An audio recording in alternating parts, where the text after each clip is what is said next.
ప్రేక్షక మిత్రులందరికీ కూడాను శుభాకాంక్షలు. సద్గురు జ్యోతిషాలయం నుండి 2025 జూన్ రాశి ఫలితాలని మనము ఈరోజు తెలుసుకోబోతున్నాం. మా ఛానల్ ద్వారా చూస్తున్నటువంటి ప్రతి ప్రేక్షక మిత్రులు కూడా మీ యొక్క అమూల్యమైనటువంటి సమయాన్ని ఇచ్చేసి చూస్తున్నారు కానీ కాస్త like and subscription and share చేస్తే మాకు ఇంకో కొంచెం ఎంకరేజ్మెంట్గా ఉంటుంది. జాతకం అంటే ప్రతి ఒక్కరికి కూడా ఒక భయం. ఈ నెల నాకు ఎలా ఉంటుంది, వ్యాపారం ఎలా ఉంటుంది, ఉద్యోగం ఎలా ఉంటుంది, ఆర్థికంగా ఎలా ఉంటానని ఒక భయం ఉంటుంది. దాన్ని తీసేయడం కోసమే ఈ యొక్క నెలవారీ గోచార గ్రహస్థితులు. ఈ గోచార గ్రహస్థితుల ద్వారా వచ్చే ఫలితాలు మీ వ్యక్తిగత జీవితానికి ఒక 30% మాత్రమే వర్తిస్తుంది. మీ యొక్క వ్యక్తిగత జాతకం ద్వారానే సంపూర్ణ జాతకం అనేది వస్తుంది. మళ్ళీ చెప్తున్నాను, జాతకం అనేది పడుతున్న వర్షానికి ఒక గొడుగు మాత్రమే, కానీ జాతకం జీవితం కాదు. మళ్ళీ జాతకాన్ని ఎవరెవరు అడగాలి అంటే 21 వయసులోపు ఉన్న వాళ్ళు అడగకూడదు, 60 వయసు పై చిలుకు వాళ్ళు అడగకూడదు. ఎందుకంటే వాళ్ళు పెద్దవాళ్ళు కాబట్టి వాళ్ళకి అన్నీ తెలుసు. ఆర్థికమైనటువంటి లావాదేవీలు చేసేసి అప్పులు తీరడానికి కోసం జాతకం అడిగితే జాతకం చెప్పించుకుంటే అప్పులు తీరవు. ఇల్లీగల్ అఫైర్స్ గురించి అడగకూడదు. జ్యోతిషాస్త్రరీత్యా ద్వాదశ రాశిలో 7వ రాశి అయినటువంటి తులారాశి మిత్రులారా, మీరు చిత్తా నక్షత్రం 3, 4 పాదములు, స్వాతి నక్షత్రం 1, 2, 3, 4 పాదములు, విశాఖ నక్షత్రం 1, 2, 3 పాదాలకు జన్మించిన మీరు తులారాశి వారిగా పరిగణించబడుతున్నారు. ఇక్కడ తులారాశి వారికి మళ్ళీ చెప్తున్నాను, ఏమండి తులారాశి వాళ్ళు అదృష్టవంతులు కాదేమో, ఎప్పుడు కష్టపడుతూనే ఉండాలేమో, ఇలాంటి క్వశ్చన్స్ అంతా నాకు అడుగుతున్నారు. ఎవరండి చెప్పారు మీకు? ఈ 12 రాశుల్లోనూ ఏ గ్రహాలకి ఎవరి మీద పార్షియాలిటీ ఉండదండి. అందరినీ అన్ని రకాలుగా చూస్తారు. ఏ సమయంలో ఏ దీంట్లో చేయాలో ఆ సమయంలో ఉంటుంది. ఇప్పుడు మనం ఉదయం ఉంటున్నాం, నిద్రలేస్తాం, ఛాయ్ తాగుతాం, టిఫిన్ చేస్తాం, మధ్యాహ్నం భోజనం చేస్తాం, రాత్రి డిన్నర్ చేస్తాం, పడుకుంటాం. ఇవన్నీ ఎవరైనా మనకు నేర్పించారా? ఇవన్నీ దినచర్య ఎలా జరుగుతుందో ఈ గ్రహాలు కూడా ఇలాగే చర్యలు మారుతూ వస్తుంటుంది. కానీ ఒక గ్రహం మీద ప్రేమ ఎక్కువ, ఒక గ్రహం మీద తక్కువ అనేది ఆ అపోహ పోకండి. తులారాశికి ఆ అపోహ ఎక్కువ ఉంది. నాకు ఈ మధ్య కాల్స్ అవే ఎక్కువ వస్తున్నాయి. వేరే వీడియోస్ చూసి డౌట్తో అడుగుతున్నారు. మీరు ఇన్ని చూడడం వల్లే మీ యొక్క మైండ్ అంతా కూడా ఖరాబ్ అవుతుంది. కాబట్టి దృష్టిలో పెట్టుకోండి. 29వ తారీఖు వరకు శుక్రుడు వృషభ రాశిలో ప్రవేశించడం. రాహు ఈ నెల మొత్తం 5వ ఇంట్లో ఉంటాడు.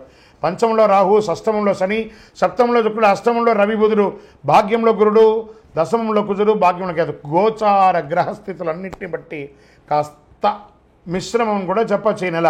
ఇతరుల విషయంలో పట్టించుకోకండి. ఆదాయం బాగా వృద్ధి చెందుతుంది, బాగా నిలదొక్కుంటారు. అవకాశాలను సద్వినియోగం చేసుకోండి. ఆకస్మిక ధనలాభాలు అవకాశం ఉన్నాయి. ప్రముఖులతో పరిచయం పెరుగుతాయి. కుటుంబంలో శుభ పరిణామాలు అనుకూలిస్తాయి. ఏ ప్రయత్నం తలపెట్టినా విజయం పొందుతారు. ఉద్యోగంలో ఆదరణ, ప్రోత్సాహం పెరుగుతుంది. కొత్త ఉద్యోగం ప్రయత్నం చేస్తున్న వారికి అవకాశాలు ఉన్నాయి. విదేశీ ఉద్యోగం వారికి కూడా అవకాశాలు. రుణాలు చూసి చేయండి. మాస ద్వితీయంలో జాగ్రత్త. అప్పులు తీసుకోవడం కానీ, మాట ఇవ్వడం కానీ, కోర్టు కేసులు కానీ 3వ వారంలో కాస్త జాగ్రత్త. బెట్టింగ్స్, ఇల్లీగల్ పనులు, పరస్త్రీ వ్యామోహం, పరపురుష వ్యామోహం, ఇవన్నీ కూడా కొంచెం జాగ్రత్త పడాల్సినటువంటి చింత. అధికారులతో బాధ్యతలుగా నిర్వర్తించేటప్పుడు ఉద్యోగంలో ఇది వచ్చి మాస ద్వితీయంలో ఉన్నటువంటిది. ఉద్యోగంలో జాగ్రత్తగా ఉండాలి. వృత్తి వ్యాపారంలో పురోగతి చెందుతారు. క్రయ విక్రయాలన్నీ వ్యాపారస్తులకి మిశ్రమం అని చెప్పచ్చు. ఒక్కొక్కసారి అమ్మకాలు ఆకస్మికంగా వచ్చేస్తుంది. పార్ట్నర్షిప్ ఉంది చూసారా, వాళ్ళకి కూడా మంచిది అని కూడా చెప్పచ్చు.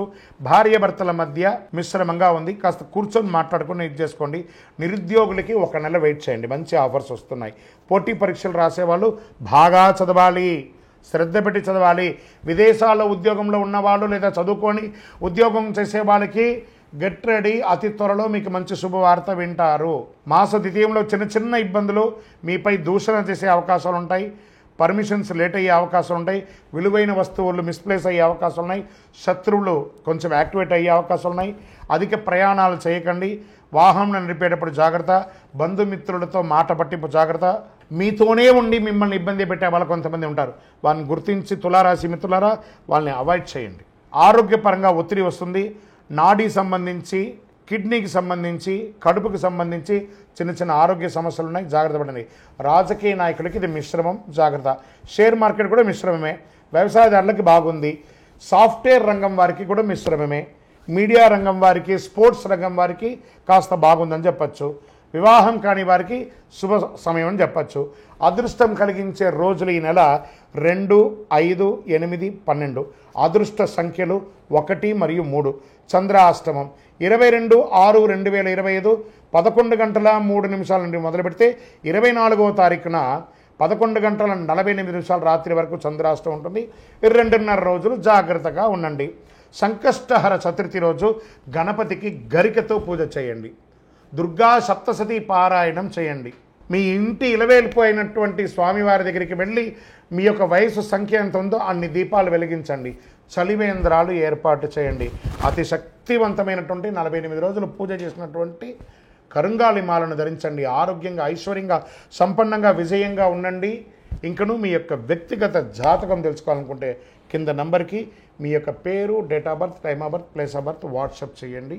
మీరందరూ కూడాను ఆయురారోగ్య ఐశ్వర్య భోగభాగ్యాలతో ఉండాలని అఖిలాండ కోటి బ్రహ్మాండ నాయకుడు శ్రీ ధర్మశాస్త్ర అయ్యప్ప స్వామి వారిని ప్రార్థిస్తున్నాం. మీరు తిరుపతికి వచ్చినప్పుడు అయ్యప్ప స్వామి వారి 18 అవతారముల దేవాలయాన్ని బ్రహ్మశ్రీ డాక్టర్ చంద్రమణి గురుస్వామి గారు నిర్మించి సమాజానికి అంకితం ఇచ్చారు.